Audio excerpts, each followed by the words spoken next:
Labą dieną, gerbėmieji. Galvoju, kad ganėtinai senokai stovėjau prieš tokią didelę auditoriją. Dvi mintis galvojau rašydama šitą pranešimą. O antra, tai iš tiesų 20 metų prabėgo šitam kely labai aktyviai ir, manau, gan daug, ne visada sėkmingai dalyvaujant šituose procesuose. Todėl šiandien noriu pakalbėti ir kas mano galva buvo labai svarbu ir pavyko, vis dėlto gan daug kas pavyko, bet kartu ir tai, kas nepavyko, nes kažką darant sunku išvengti, ypač pirmą kartą darant kažkokių klaidų, netikslumų arba įsivaizdavimo, kad bus kitaip. Tai apie ką šiandien norėčiau kalbėti, nes atvirai šnekant, labai daug metų, ir tai nėra gerai, bet labai daug metų buvo, jeigu kalbam apie psichikos sveikatą, reiškia, mes kalbam apie psichikos ligų gydymą. Aišku, be jo niekur nedings ir labai svarbu, kad jisai būtų kokybiškas, sistemiškas, bet psichikos sveikata yra daug platesnė savoka ir ne šiaip savo yra dabar visam pasaulyje kalbama, kad psichikos sveikata turi būti visuose politikuose. Ir taip truputį papasakosiu vėliau, kas tai yra psichikos, nes aš atsimenu, kaip teko Lietuvai atstovauti Europos komisijoje ir psichikos sveikatos klausimais ir pasaulinės sveikatos organizacijoje, tai kai pirmą kartą išgirdom ir aš parvažiavus į Lietuvą sakau, dabar psichikos sveikata bus visuose politikuose, sakė, ir vėl tu blūdini.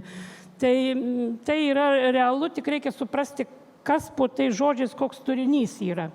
Tai truputį pabandysiu pakalbėti, kaip mes į tą žinią sureagavom apie psichikos sveikatos tokius, sakykime, kas tai yra plačiaja prasme, visuomenės psichikos sveikata ir taip pabandysim praeiti. Dabar prasidėjo, atsirado, jau grįžus į Lietuvą nepriklausomybei, be abejo visiems, tiek pacientam, tiek specialistam dirbantiem, tai, ką mes turėjome iki to, tai vadinamui sovietiniai medicinoje, be abejo, negali sakyti, kad ten viskas buvo tik blogai, bet jautėm, kad labai daug ko trūksta. Vis dėlto, kaip ten bebuvo, pagalba buvo organizuota absoliučiai dominuojant stacionariniai pagalbai. Aš pati pradėjau savo darbą irgi būtent Akmenės rajone pirmus 6 metus dirbau ir labai gerai matėsi, iš vienos pusės tai buvo, galima sakyti, ir nelabai sunku dirbti, nes arba tu pratęsi gydymą, pabandai pakeisti, arba ne, tai į ligoninę, ir išvėkšna, kai mes iš Akmenės veždavom. Todėl buvo pradėta galvoti, vis dėlto kažkaip reikia keisti tai, kas yra dabar, tą sistemą keisti. Aš jau kalbu kol kas būtent apie psichikos sveikatos priežiūros sistemą. Ir aišku, prasideda viskas visada nuo teisės aktų, kitaip ir būti negali. Ir 95 metais Seimas priėmė pirmąją redakciją psichikos sveikatos priežiūros įstatymo, kuris, kaip ten bebuvo, tarptautinių ekspertų buvo vertinamas ganėtinai palankiai, nes tai buvo pirmas Seimų patvirtintas įstatymas, kuriame buvo apibrėžti tam tikrą pagrindiniai nuostatai tvarkos teikimo, pacientų teisių, kaip kas jį kritikavo, bet tas pirmas blynas, nemanau, kad buvo prisvilęs. Toliau gan greitai išlindo dar vienas įstatymas, narkotinių ir psichotropinių medžiagų kontrolės įstatymas. Ir kažkaip buvo labai aišku, kad tie įstatymai gyventų, reikia valstybinių programų, tai 99 metais ir vienai ir kitam įstatymų įgyvendimui lyg tai buvo sukurtos programos. Ir žinot, aš labai gerai tą laiką atsimenu, kaip kūrėm tas programas, kiek ten ginčinomės, kiek jas reikia ko įdėti, prirašym. Bet paskui atsitiko taip, kaip labai dažnai pas mus Lietuvoje po šiai dienai atsitinka, kad programa yra labai graži, labai gražiai tvarkingai sudėliota, labai turininga, bet jinai absoliučiai atitrūkusi nuo realiai skiriamų finansavimų. O paskui praeina ir nieko. Ir tai turbūt padarė tai, kad labiausiai diskredituoti galima net ir pačią geriausią idėją, kada jai neduota galimybių įgyvendinti. Tai tikrai buvo labai daug nusivylimų ir tie, kas tą programą kūrė, ir tie, kas tas programas, ir tie, kas su jom paskui bandė dirbti, nes finansuojama buvo maždaug 1% iš to, kas buvo numatyta programuose. Vis dėlto visiems buvo aišku, ir įstatymai tą sakė, kad tie trikampiai, kuriuos mes iš pradžių, sakykime, paveldėm joms sovietinėje sistemoje, kur didžioji dalis yra stacionarinė pagalba, o tai ambulatorinė pagalba, ten tas maigaliukas, reiktų tą trikampį apvožti atbulai. O kaip jį apvožti, ką reikia daryti, tai manau, kad buvo turbūt vienas iš tokių geriausių sprendimų mano galva. Tikrai padėjęs iš esmės kažkiek keisti situaciją, tai būtent buvo priimtas sprendimas visoje Lietuvoje steigti pirminėme lygyje psichikos sveikatos centrus. Ir tai tikrai davė tokį gan didelį postūmį ir naują supratimą, kadangi jeigu anksčiau rajonuose tas, kas dar seniau dirba, atsimena, buvo gydytojas, psichiatras ir slaugytoja, taškas. Tai čia atsiranda visa komanda, kurios jau sudėtis sako, kad vis dėlto turi būti plačiau žiūrima į tą psichikos sveikatos priežiūrą, į pagalbą žmogui. Ir tai buvo labai didelis postūmis, bet jis ir nepraėjo be šlubavimų, nes apie tai irgi buvo labai daug metų diskutuojama ir man labai buvo gaila, kad mes vis tą patį diskutavom ir pasikeičia ministerijų valdžia, ateina naujas ministras, nauja komanda, čiupt už vadžių vėl iš pradžių, vėl darom kažko. O aš kalbu apie tai, kad vis dėlto mano galva ir dabar taip galvoju, kad buvo klaida labai leisti smulkučiam, mažučiam psichikos sveikatos centram atsirasti, kur dirbdavo po 0, įsivaizduojat, ką reiškia įdarbinti žmogų 0,1 etato. Tai užtikrinti ten kažkokią nuoseklę psichikos sveikatos priežiūrą pirminę nėra jokio šanso, o sprendimą priimdavo tie centrai labai paprastai, nes aš pati buvau nuvažiavus į Kauną, vienas psichikos sveikatos centras buvo įsikūręs Maxima parduotuviai ir antram aukšte ir kaip užlipom, nesakėm, kas mes iš kur, tiesiog norėjom užsiregistruoti pas psichiatrą, tai sakė, žinot, tai mūsų psichiatras tik kitą savaitę bus, o buvo antradienis. Ir tada pradedi kalbėti, bet tai jeigu man reikia, o jums dažnai reikia, sakau, man tai labai dažnai, tai sako, tai jūs žinot, geriau prisirašykit, čia netoli yra valstybinės psichikos, valstybiškai išlaikomas psichikos sveikatos centras, jis didelis ir ten gausit. Ir kas gavosi?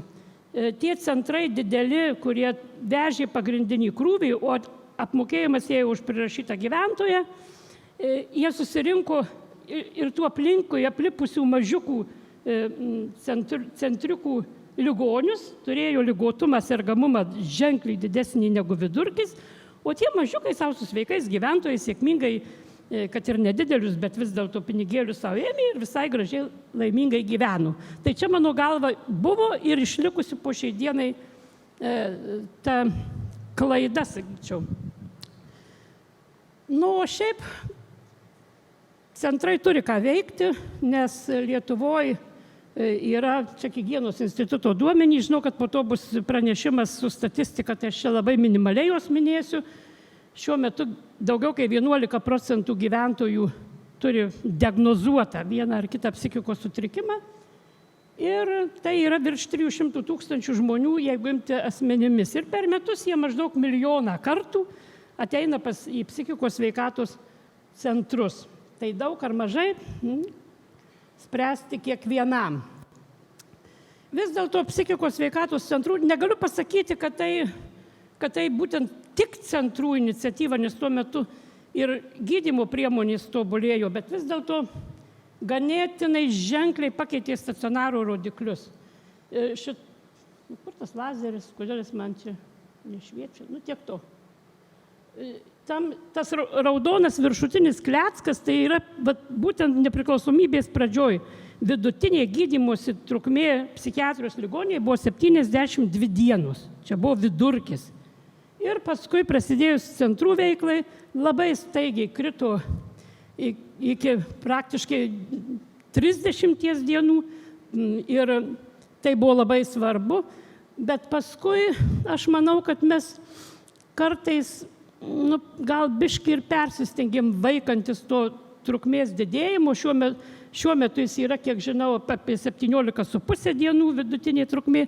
Tai yra labai gerai, bet kartais ir ne visai gerai, nes beskubant mes išrašom per anksti ir dėl to tai atspindi ir pakartotinų hospitalizacijų, rehospitalizacijų procentas. Tai jeigu jis iš pradžių gan smarkiai krito, tai paskui jis vėl po truputį pradėjo kilti ir dabar, jeigu būtų dabartiniai duomenys, jis būtų dar aukščiau, nes žmonės tiesiog priversti labai greitai vėl grįžti į stacionarą. Vis dėlto ta dinamika buvo tikrai akivaizdi, kaip sakiau, tai nebūtinai vien tik psichikos sveikatos centrų atsiradimo dėka, tai ir naujų vaistų pasipylė, naujų galimybių padėti pacientams efektyviau, bet vis dėlto jis buvo toksai tikrai matomas, apčiuopiamas ir lygiai taip pat su psichiatrijos lovų skaičiumi.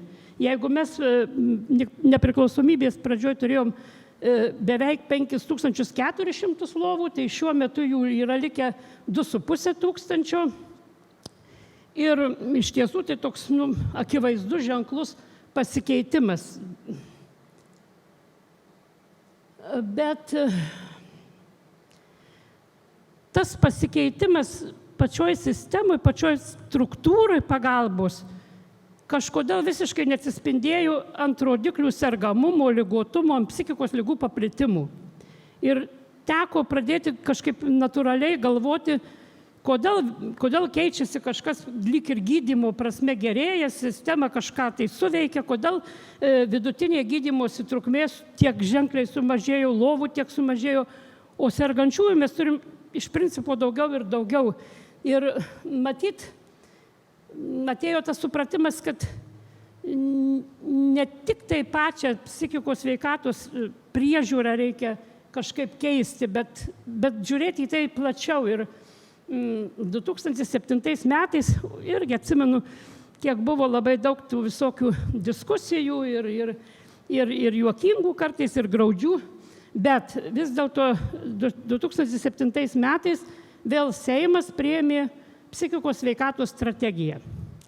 Ir aš manau, kad tai buvo vis dar labai be galo toks svarbus momentas, kadangi va čia ir pabandyta buvo atspindėti, kad psichikos sveikata tai nėra tik psichiatrijos ligų gydymas.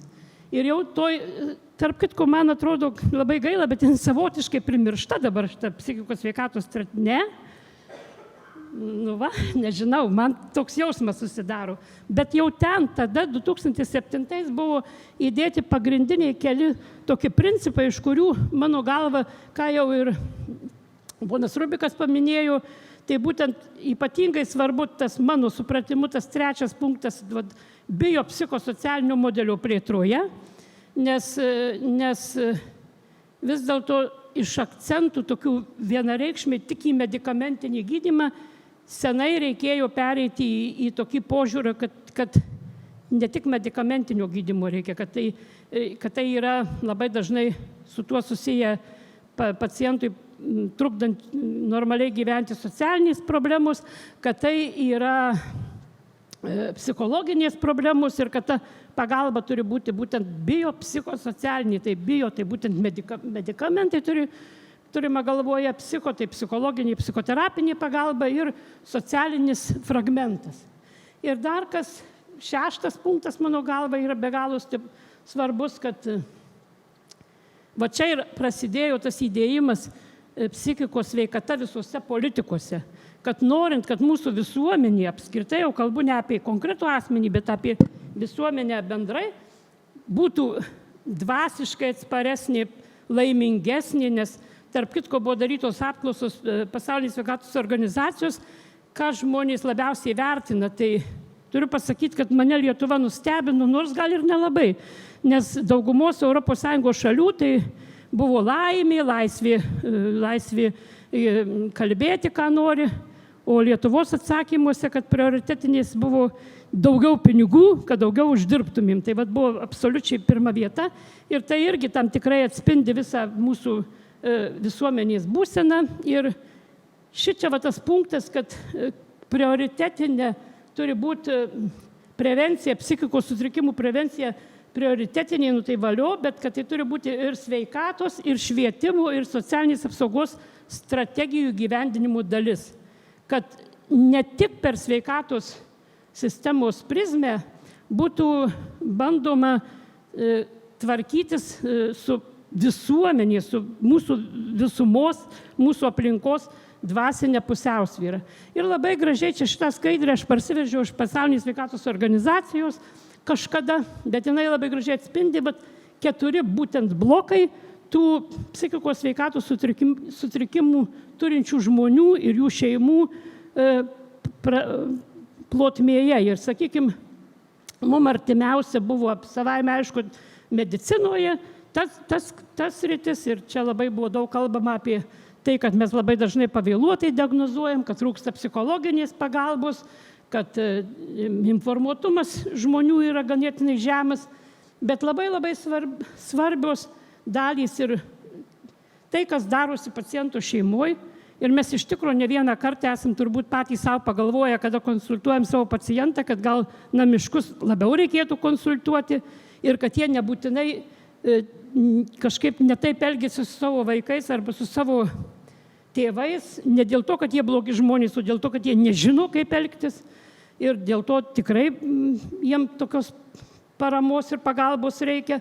Be abejo, labai svarbi dalis žmogaus poreikių visuomenėje, nes iš tiesų apie tai, ką kalbėjo ir Martynas, iš tiesų didžiulė stigma. Vien tik žmonės sakydavo, gerai, aš ateisiu, man reikia pagalbos, bet jeigu aš tik pasakysiu, kad aš einu pas psichiatrą, tai visuomenėje mane jau ir taip į paraštę labai tolima numes. Tai vis dėlto šita dalis labai svarbi ir be abejo reabilitacijos srityje, kur turi būti ir socialinė parama, ir profesinė parama, ir dienos centrų pagalba taip pat plėtojama. Tada šitus matant šitą schemą, truputį tampa aiškiau, kas tai yra ta psichikos sveikata visose politikose ir kiek daug įtakos praktiškai, jeigu imti, tai 3/4 nėra susiję tiesiogiai su būtent ligos gydymu. Ir tą buvo labai svarbu net patiems savo suvokti, nes jo trūko, turiu pripažinti, net ir mūsų pačių psichiatrų galvose. Ir tiesiog tai buvo. Atėjo irgi kartu toks, kaip sakyti, suvokimas, kad mums reikia įvairesnių tokių, ne tik kad ūmi psichozė ir turim gydyti, įvairesnių tų paslaugų, kad žmonės turi labai įvairių problemų, kuriems reikia labai konkrečiai specializuotos pagalbos. Ir čia toks pirmas, sakykime, pirmi žingsniai vėl buvo pradžioje teisiniai bazai, tai buvo patvirtinta valgymo sutrikimų gydymo specializuotame stacionare ar dienos stacionare tvarka. Ir jau 10 metais jau buvo patvirtinta dėl psichiatrinių krizių intervencijos stacionaro ir dienos stacionaro paslaugų teikimo aprašas. Ir kas atsitiko, kas turbūt didžiausia toks, plyšimas mūsų protuose, nes atsirado nauja tendencija. Norint patvirtinti kažkokią tvarką, tvirtinkim ją be pinigų, be įkainių. O paskui žiūrėsim. Tai popieriui išgulė labai gražiai išdėstyta. Pavyzdžiui, aš labai puikiai prisimenu, kiek daug diskutuota, kiek buvo kalbėta apie tas krizių intervencijos šitus centrus, jų svarbą, ką jie duotų, kas ten turėtų patekti, kaip. Ir kas iš to, kada tai viskas buvo be įkainių. Dabar nežinau, aš labai žiauriai lauksiu Rubiko pranešimų, gal jau ten dabar viskas sureguliuota, sudėliota ir grįšiu kaip ant sparnų, manau.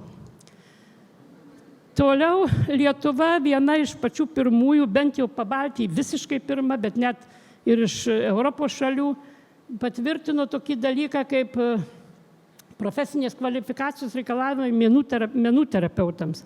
Visi šnekėjom, visi pripažinom, visi diskutavom, kad meno terapija nepaprastai svarbi bendra mūsų gydymo kontekste, kad žmogus labai daug ką gali pasakyti, ko kartais neišreiškia žodžiais, negali išreikšti per spalvas, per muziką, per garsus. Ir manau, kad bet ką mes vadinom meno terapija, tai supratimas buvo žiauriai skirtingas tarp žmonių. Vieniem užteko rinkti rudenį klevo lapus ir juos gražiai išklijuoti, kitiem reikėjo kažko mokslo pagrįsto, kažko to, kad eiti į procesą, gydymo procesą, būtent gydymo. Ir šitas reglamentavimas, kada buvo reglamentuota specialistų parengimas, jis mano galva buvo be galo svarbus ir mes iš tiesų dabar turim savo praktikoje, bent mūsų ligoninėje turim tikrai labai aukštam lygiai parengtus meno ir muzikos terapeutus, kurie realiai yra terapeutai. Ir tai yra be galo svarbu ir tikrai labai žmonėm to reikia. Nu ir aišku, buvo labai aišku, kad atsirado ypač naujų daug vaistų. Mes ten irgi kartais, kaip įsibėgėdavom, tai padėk Dieve, buvo tokių atvejų, kad būdavo vienu metu 5-6 neuroleptikai suskirti, nu ką žinojom, ką mokėjom, viską ir surašym. Savaime aišku, kad tai nieko gero nedavė nei ligonėms, nei ligonių kasoms. Dėl to buvo visai vykęs sprendimas, manau, ir pagrindinių didžiausių grupių pacientų, tai būtent šizofrenijos ir jo visos grupės sutrikimų ir depresijos nuotaikos sutrikimų gydymai buvo parengtos ir patvirtintos gydymo metodikos, gairės, kitaip sakant, kas truputį pabandė mūsų struktūruoti ir taip racionaliau žiūrėti į tai, ką mes ten veikiam su savo gydymo paskyrimais. Nu, džiaugiuosi ten, kur dabar dirbu, čia irgi savotiškas anekdotas, psichosocialinės reabilitacijos paslaugų aprašų sukūrimas. Teko vadovauti tai darbo grupėje, tai kai pirmą kartą susirinkom, galvoju, nu nieko nebus, nesupratimas, kas yra psichosocialinė reabilitacija, pas mūsų darbo grupės narius buvo toks skirtumas, kad vienas žemaitis sakė, dosius nukin, tai bet to neatsitiko, pavyko kažkaip susišnekėti ir 12 metais jau patvirtinta buvo tvarka, bet vėl tradiciškai be įkainių.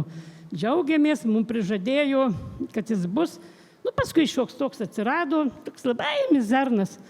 Bet tą įsakymą keitė keletą kartų, ir paskutinis keitimas jis toks jau turbūt mūsų labiausiai pradžiukinęs buvo praeitais metais, kada realiai, pirmą kartą turbūt šitoj srity, realiai buvo peržiūrėtas įkainis ir jis dabar, nepasakyčiau, kad geras, bet ar kada mums būna gana, nebūna. Bet jis dabar yra toksai, kad už stacionarinį lovadienį 67 balai, o už apsilankymą ambulatorinėje 58 balai. Ir dar kas labai svarbu, ką mes jau ir nuo pat pradžių, jau kurdami psichikos sveikatos centrus, puikiai žinojom, kad psichologinės pagalbos reikia ženkliai daugiau. Ir pirminiam variante buvo numatyta, kad psichologo etatas 40 000 gyventojų, paskui, ačiū Dievui, jisai mažiau ir dabar, jei aš teisingai žinau, 10 000 gyventojų yra. Tai mano galva jau daugiau mažiau yra panašu į tai, ko šiandien galėtų reikėti. Problema truputį kita. Problema, nors dabar jau psichologo pagalba yra licenzijuojami specialistai, dirba ir reglamentuota ganėtinai aiškiai, tačiau kol kas žiauriai atitrūkęs tas jų apmokėjimas už jų darbą. Ir žinot, dabar nesenai teko žiūrėti tokį skelbimą, ieškome psichologo ir parašyta iš karto, kiek jam siūlom atlyginimų, tai buvo ten toks net vienas komentaras, tu durns pats už tiek ir dirbk. Tai iš tiesų, kada jie gauna ten, sakykime, 1000 eurų, pasakyti, kad tau reikia sunkiai ir su sudėtingais pacientais dirbti, labai retai, kam susivaidena toks noras. Yra čia vieną matau pirmoje eilėje, duok Dieve jam net vėstų entuziazmas. Antras momentas, kas buvo be galo svarbu, tai kaip minėjau, mūsų pacientai turi labai platų spektrą su liga susijusių arba ir nesusijusių problemų ir kad kartais mes ne tik sveikatos srityje turim jam padėti ir kad be galo svarbu būtent atvejo vadyba.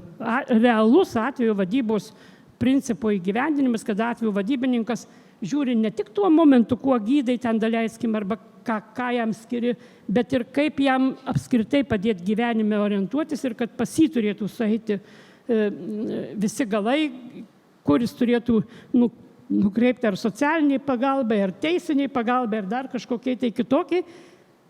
Bet spėkit, ar buvo tam kažkas paskirta pinigais? Ne.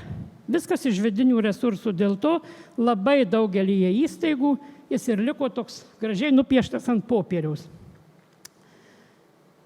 O čia šita dalis, tai kas man turbūt skaudžiausiai liko iš tų metų, tai būtent 14 metais buvo patvirtinta dėl integruotos vaikų ir paauglių psichikos sveikatos priežiūros tvarkos aprašo patvirtinimo, buvo šitam apraše buvo aprašyta, kad 5 didžiuosiuose Lietuvos miestuose atsiras tokie kažkas panašaus į Vilniaus vaikų raidos centrą, tokie integruoti stiprūs centrai, kurie apims įvairiapusiškas su vaikų ir paauglių psichikos sveikatos susijusias problemas.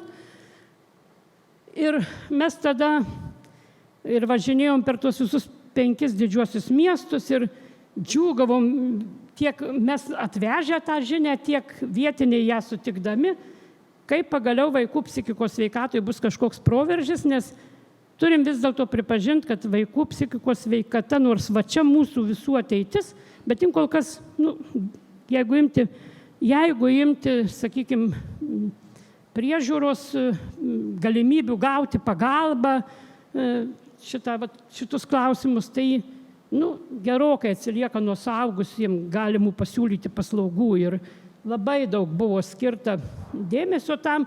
Čia tuo metu, kai buvo priimta, taip atrodė struktūros ir kur turėjo įsidėlioti tie regioniniai centrai. Bet vis dėlto kol kas tai turbūt taip ir liko Vilniuje, jis ganėtinai tvirtai įsišaknyjęs ir profesionaliai įvairiai dirbantis. Kituose miestuose labai netgi kaip kur labai dėl paprastos priežasties tiesiog vaikų ir paauglių psichiatrų nebuvo, kad juos užpildyti tinkamai. Neatsirado reikiamų specialistų, kad juos užpildyti tinkamai. Taip jie liko labai gražus ant popieriaus. O dabar, jeigu pereinant prie visuomenės psichikos sveikatos to supratimo, tai kalbant jau apie visuomenės visumos psichikos sveikatą, daug kur vadina pasaulį psichikos gerbūviu ir manau, kad tai teisingesnis gal toks pavadinimas, nes psichikos sveikata toli gražu nėra psichikos ligos nebuvimas. O kaip tu jautiesi visuomeniai, kaip tu gyveni joje. Ir čia rizikos veiksniai, matot, koks baisinis medis ir dar jame yra toli gražu daug šakų, trūksta dar čia. Bet, sakykime, šita irgi mano parsivežta buvo schema iš Europos komisijos pasitarimų ir kad pagrindinės tokios šakos, tai būtent pačios pagalbos sistemos trūkumai, kiek jinai neefektyvi dažnai, psichologinio raštingumo stoka, stresas ir traumos, kurių dabar nemažėja ir nemažės. Pasaulis išvis kažkaip totaliai išeina iš proto, turėčiau pasakyti, nes tokių dalykų, kurių dar prieš kelis metus turbūt net sapnuose nesapnavom, dabar yra realiai mūsų gyvenime ir to gėrio pozicijos ir to tokio humanizmo pozicijos, kaip kur net pralaimi tai blogio jėgai, nors tikiuosi kažkada vis dėlto laimės. Bet ta prasme, kad stresas ir traumos buvo ir tikėtis, kad jų mažės sunku. Toliau socioekonominė padėtis, pati šeima, individo veiksniai labai daug priklauso nuo daugo ir nuo amžiaus, ir nuo lyties, ir nuo išsilavinimo, ir nuo religijos, ką mes labai dažnai pamirštam, nes, sakykime, ypač tikintiems žmonėms. Kažkada tai toj nepriklausomoj ankstesnėje Lietuvoje, sakykime, imant savižudybių dažnis buvo vienas iš pačių mažiausių Europoje, nes Veronikų buvo ypatingai mažai, tai buvo didžiuliai nuodėmė ir visi tai labai gerai širdį žinojo. Nu, dabar bus nemada pasakyti, kad greit žudysiuos. Ir čia va truputį taip, tą medį pabandžiau sudėlioti į tokias va, kelias lentynėlės ir tada labai pasimato, kur mums reikia dirbti, kuriuose srityse, kad kažkas tai mūsų gyvenime keistis. Ir aš čia turbūt visko žėlės ir nepasakosiu, nes aš čia galėčiau stovėti iki vakaro, o jau man Martynas rodo dink nuo scenos, nu tai tuoj pabaigsiu, aš vėliau pradėjau, tarp kitko. Tai, bet vat noriu pasakyti, kad pirmiausia mes nesusimastom, kiek visko vyksta net mūsų pačioje artimoje aplinkoje. Ir truputį tolimesniai mūsų darbovietėse, kiek daug netolerancijos, kiek daug abejingumų, kiek daug požiūrio į kitus iš aukščiau, jeigu kalbant apie darbovietės. Nu, bet dabar būsiu prisišnekėjus, bet to yra ir vis dėlto tai yra be galo svarbu žmonėm, kurie yra kolektyve ir kurie nesijaučia tam kolektyve kaip antruose namuose. Tai va čia visa tai, su kuo reikia, nežinau kaip, bet ypatingai aktyviai dirbti ir manau, kad šiandien išgirsiu iš to ministerijos pranešimų, kaip čia bus ateityje, kaip čia visos šitos sritys važiuos į priekį, kaip mes gerai gyvensim, tuoj. Bet mes turim vieną be galo gerai savo atsiminti, kad mes ženkliai nesumažinsime nei tos didžiulės ekonominės naštos, nei didžiulės stigmatizacijos dėl psichikos sutrikimų ir pakankamai nepagerinsime nei to gerbūvio, nei investuodami tik į gydymo galimybių gerinimą. Čia jau reikia praleisti.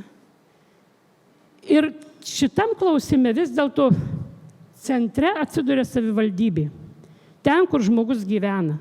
Ir štai kiek daug turėtų sričių būti sukoordinuoti tarpusavyje, nes ir vėl sveikatos apsaugos sritis yra tik vienas iš 4 kleckų šitam dideliam paveiksle.